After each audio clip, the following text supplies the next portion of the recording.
Welcome to another episode of Crosstalk. My name is Kevin Tocci, and I will be your host for the next 30 minutes. Well, technically it's 29 minutes.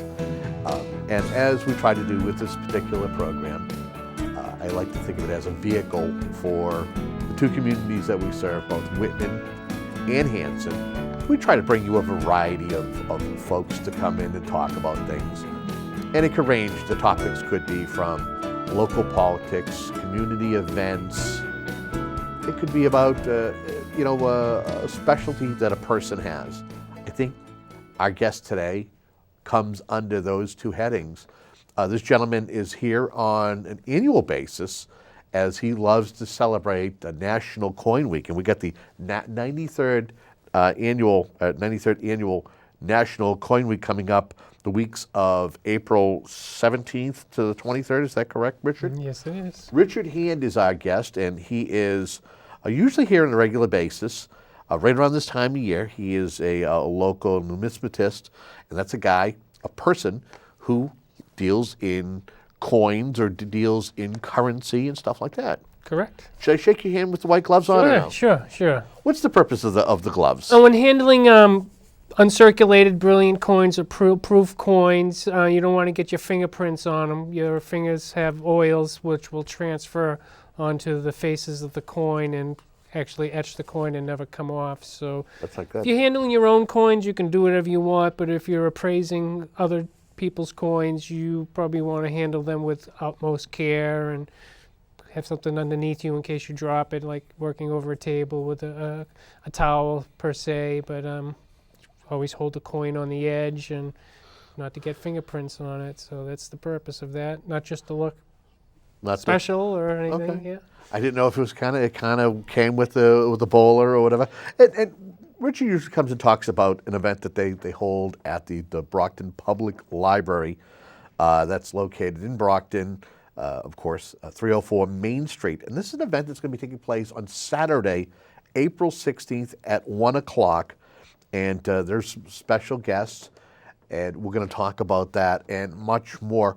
For those who don't know, is coin collecting and collecting currency still one of the top things that people like to do these days? Do you find people that still have a passion for collecting unique and rare coins? Well, at least the people I hang out with, Kevin, I belong to 2 coin clubs and a currency club.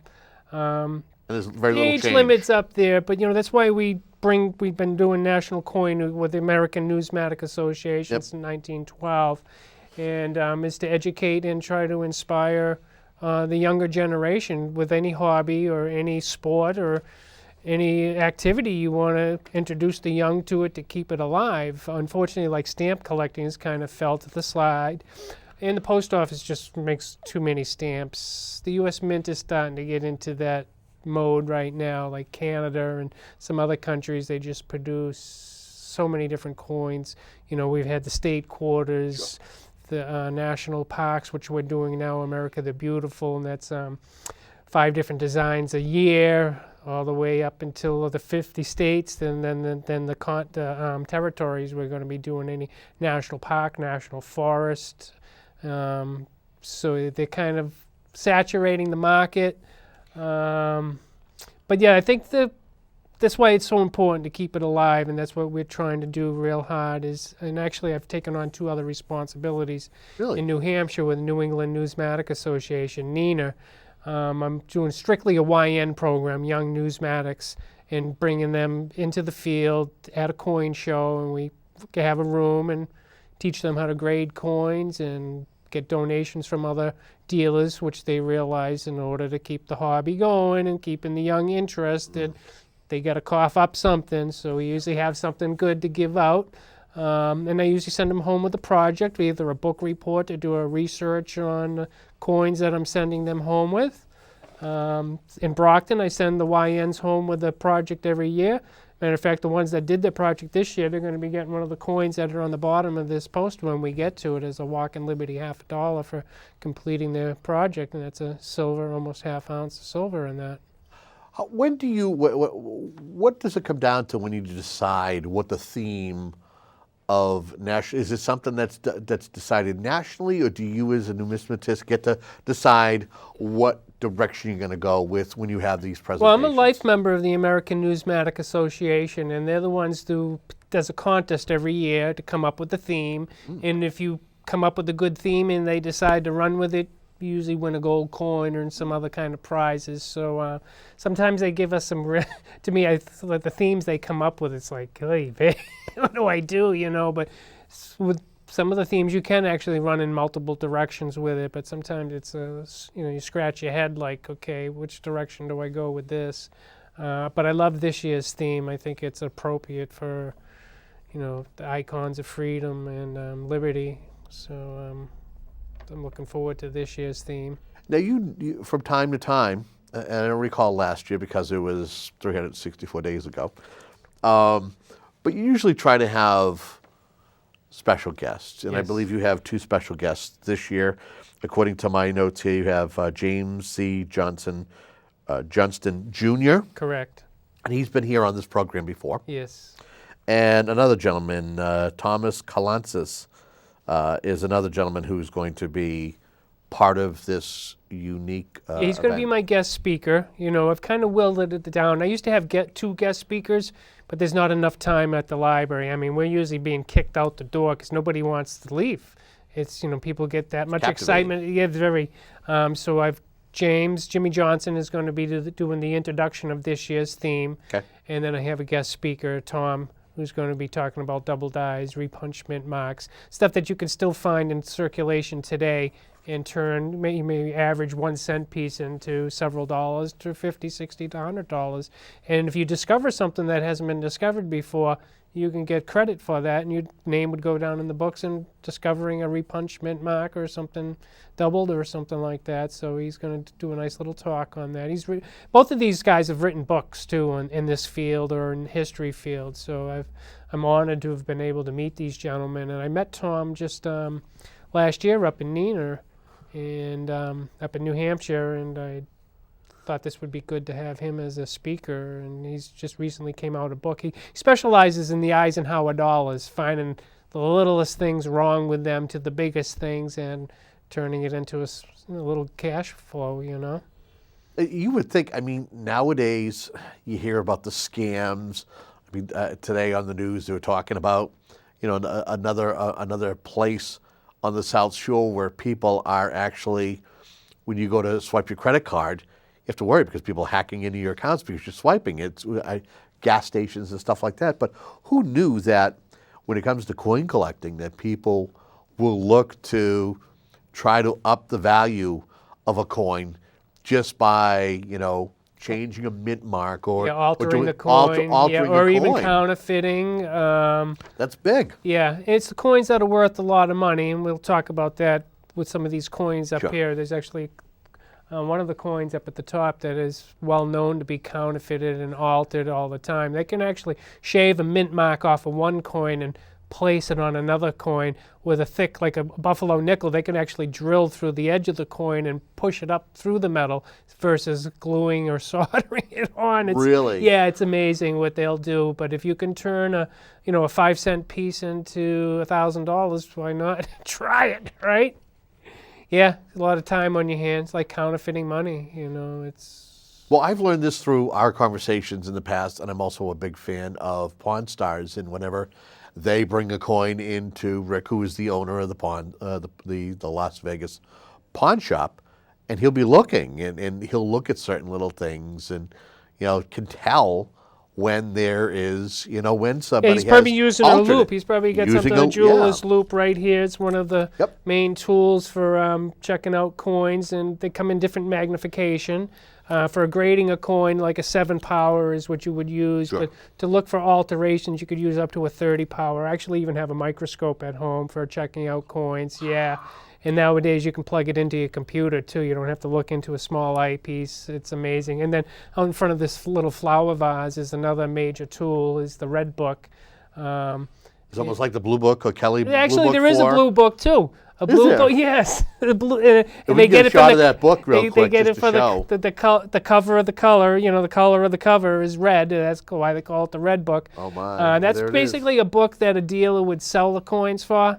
But you got to remember, those prices are made a year in advance before it goes to print, so a lot can change, especially if some of the coins are related to spot price of the metal, gold, platinum, silver, or whatever might be in the coin.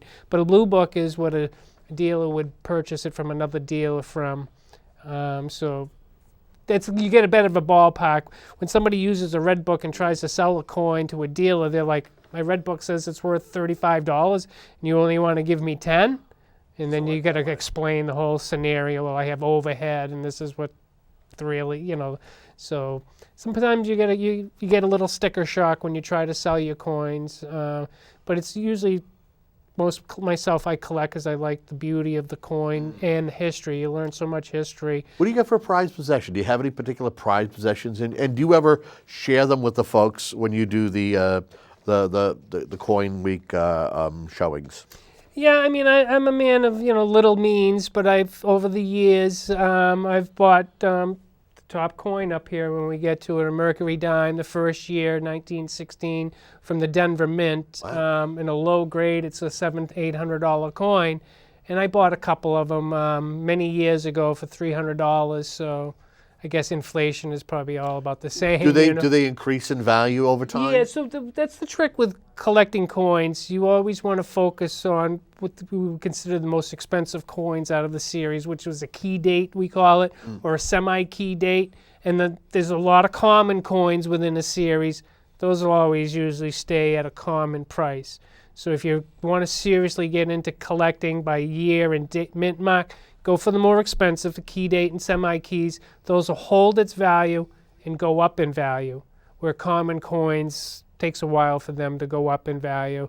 And you got to remember, all these coins were made for circulation, business strikes, so large amounts were usually made, except for, I'll get into a couple of stories on this. Yeah, if you want, let's go right to the. What do you want to start with first on the board? We'll go with the top coin. We'll go in domination order. So this year's theme is, like I say, portraits of liberty, icons of freedom.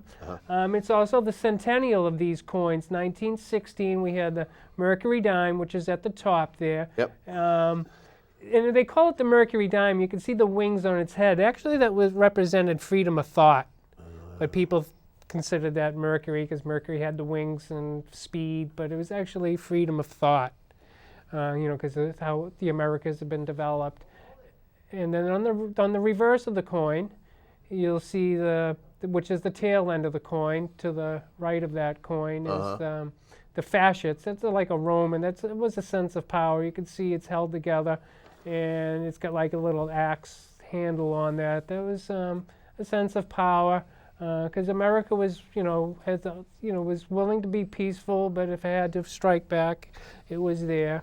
And that was year. So like I say, 1916 from the Denver Mint, the first year they were made, very low were made because they started production late in the year. Okay. That has a lot of value to it. And in 1942 came 1941. They had some leftover dies in 1941, so they used the dies over instead of making more because it was very costly to make the dies. They took a 2 and punched it over the 1, and you can actually see that. Really? Yeah, I have one of those, and from both mints, Philadelphia and Denver.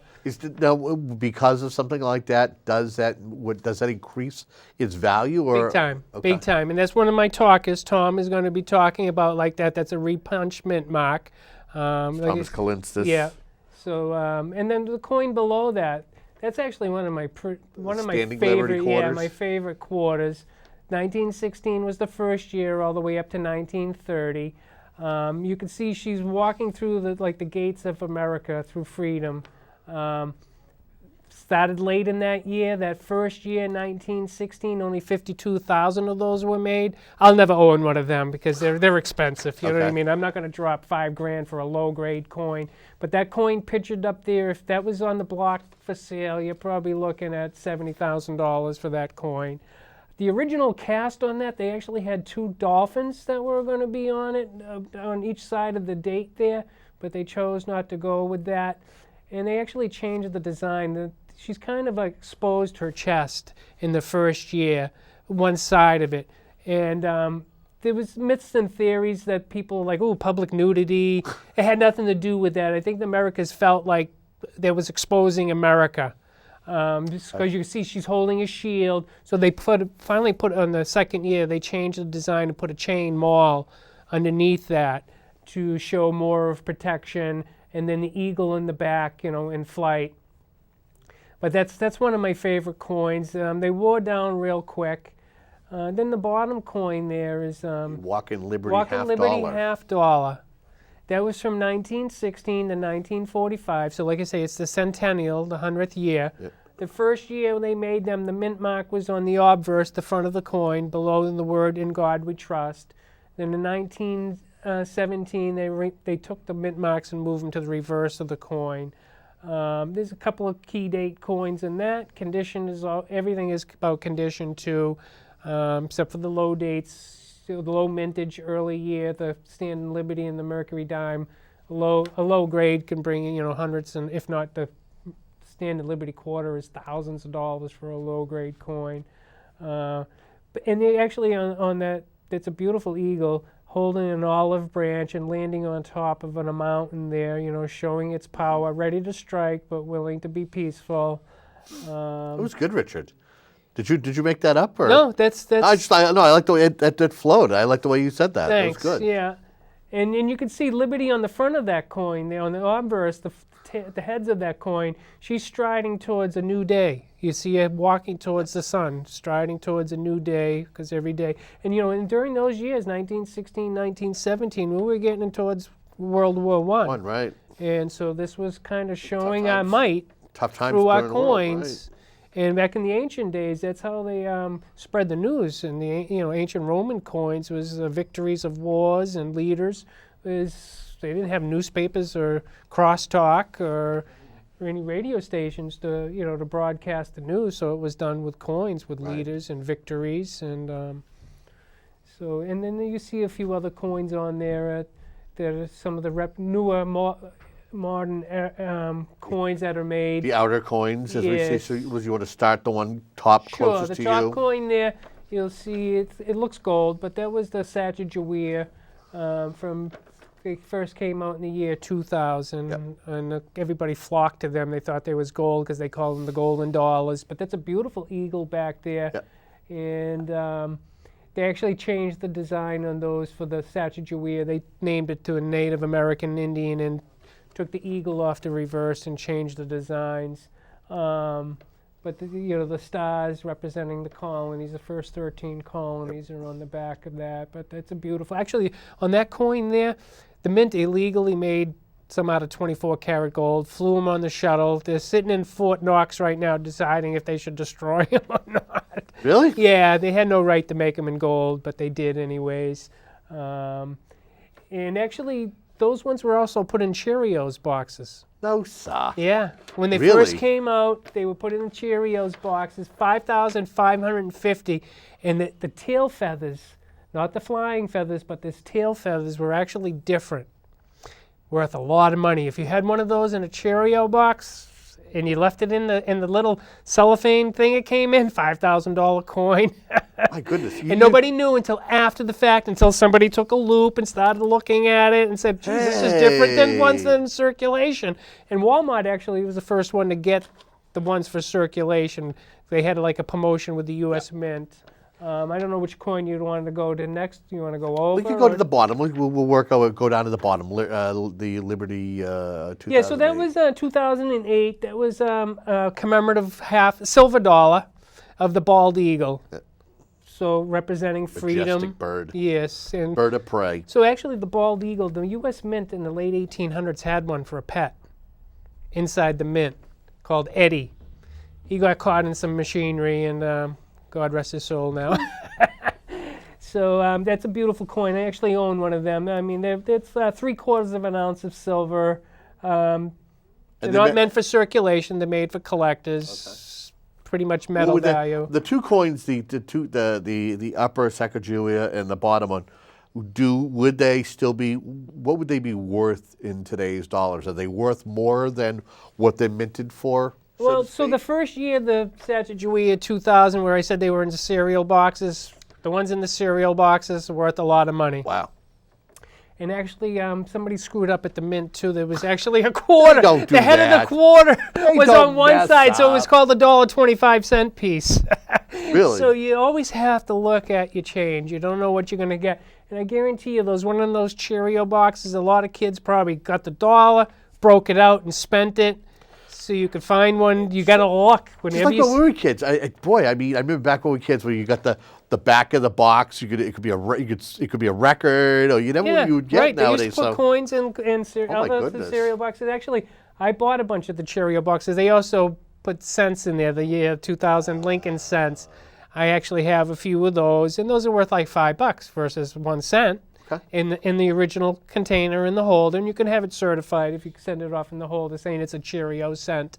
But right now the 2000 is worth $1 unless you found one of those ones with the tail feather designs. If you come to National Coin Week, I'll explain to you if you want to know. Come up and ask me about the Cheerios dollars. Buy yourself a loop and go to the bank and ask for some Sacagawea dollar coins and check out the tail fill. Yep, eyeball them out. Let's talk about that. The upper one furthest from you. What is that one? That was the 200th anniversary of the Constitution. You can see the quill and the pen. We the people. Yep. 200th anniversary, and I believe that was 1987 was the anniversary of 200th year. Another commemorative coin, strictly made for collectors, not meant to spend. It has a $1 face value. It's three-quarters. So you could spend it if you want to. But it's not one. No. It's 3/4 of an ounce of silver. You're best off maybe going to a jewelry shop, a coin shop, and you could probably get, nowadays with the price of silver, you could probably get $17 for it. Okay. And the one on the bottom there, that's a beautiful coin. That was a U.S. Marshal. That's just the reverse of that coin with the integrity, justice on that bottom of the coin there. The U.S. Marshal Service. That came out last year. It's a $5 gold piece. It's 1/10 of an ounce of gold, so obviously it's worth a lot more than $5. But if you wanted to spend it, I owned a store and you came in there and you wanted to spend $5 in a gold piece, I'd sell you all the $5 items all day long. But that's a beautiful coin. I actually bought one of those. That's why I buy coins. I don't try to buy one of every year. I buy something that appeals to me, and that one really stuck out to me. And it's a beautiful coin. But you notice the symbolism of liberty and freedom. If I had more room, actually, if you get a chance, the people that are watching your show here, Crosstalk, I got a nice display set up at the Brockton Public Library on the upper floor. Okay. You want to see some coins that you never even thought, a $3 gold piece, U.S., a $4 gold piece, a Stella, a Confederate $50.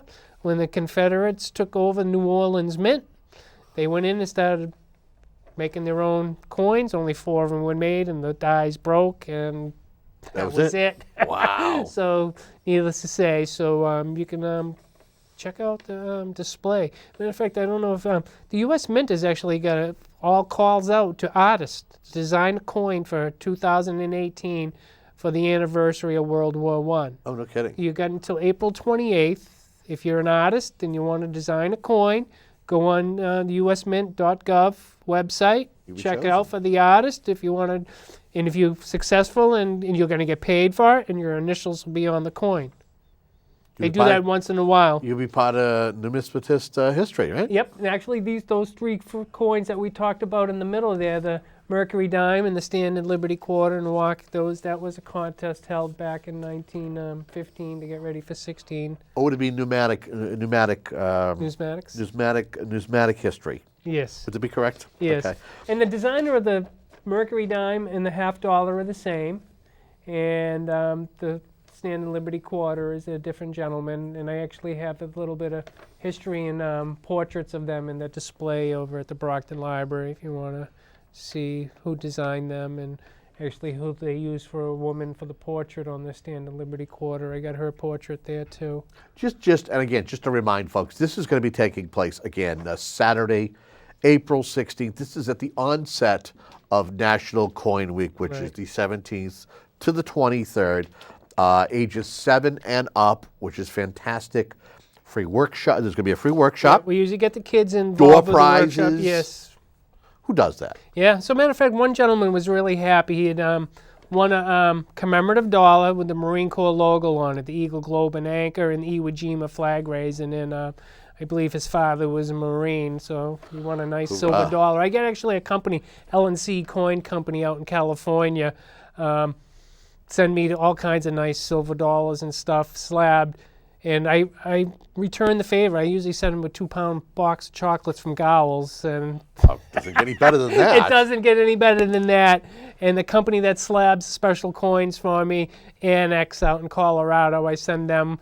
And Littleton Coin Company sends me stuff. And of course the U.S. Mint sends me. So this is a place where you get free money just for your time and learn some history and have a great time and hopefully spark the interest. And keep your eyes open. You can actually make money by checking out your money, paying attention to what you got. No, we got a little less than, I want to say, 3 minutes left here in the program. Anything that we haven't touched upon but you want to briefly, or if it's just as a reminder, I don't know if you want people to sign up for this because you have so I believe your crew here has put the phone number on the library. We'll blame Paul Watson for that. All right, Paul. Get that phone number on there. Paul's putting it up now. It's always good because I usually make enough packages for 100 people. I've come close to having 100 people at different times. Wow, that's fantastic. So weather has a big factor. If it's a rainy, snowy, cold day, people coming in. Like last winter, it was tough. I think I had only like 70 people last year. We had like 10 feet of snow last year. Yeah, and then spring came and nobody wanted to be indoors, So it's important. If I have more than 100 people, I'm going to go by who signed up to come. Okay. And they can do that going to the main library, 304 Main Street in Brockton. Down in the children's section. Sign up in the children's room, or they can call the number that we just had up, 508-580-7890, and that's extension 301. That's what the flyer says right here. And I say, this is my 9th year, Kevin. I started off at the West Branch Library into the small little basement room, and now I've moved up to the biggest room. Yeah. You're big time. Yep, big time. But I enjoy the heck out of it. And you do a heck of a job. I mean, you and I have had many. You've been kind enough to come over here and talk to the fine folks in this community, the two communities that we serve, and talk about it. And you have little trinkets that you bring us, and we get a chance to kind of see what exactly is going on. So we thank you very much for coming over here and talking about this on a regular basis, so folks know about this stuff. This is a fun. I myself have a small little handful. None of my stuff is probably worth a lot, but someday I'd love to kind of dig it out and have somebody look at it with their little thing there. Your loop. The loop. And actually, Brockton has some numismatic history. They had 2 national banks in Brockton. One's actually across from City Hall, then Brockton National Bank, and then the hometown National Bank were in Brockton. So. Those banknotes are very far and few between. There's probably only like 8 specimens of each note, and we're looking at $3,000 to $8,000 a piece for a banknote. Well, we've got less than a minute left, and we want to thank you, my friend, for coming over here. My pleasure, Kevin. Enlightening us and getting folks to be aware of this event coming up on Saturday, April 16th. Please check it out. Call and reserve your spot. That's all the time that we have here on Crosstalk, as we do our best to try to bring you great programming and great people like Richard Hand. Until next time, have a great day.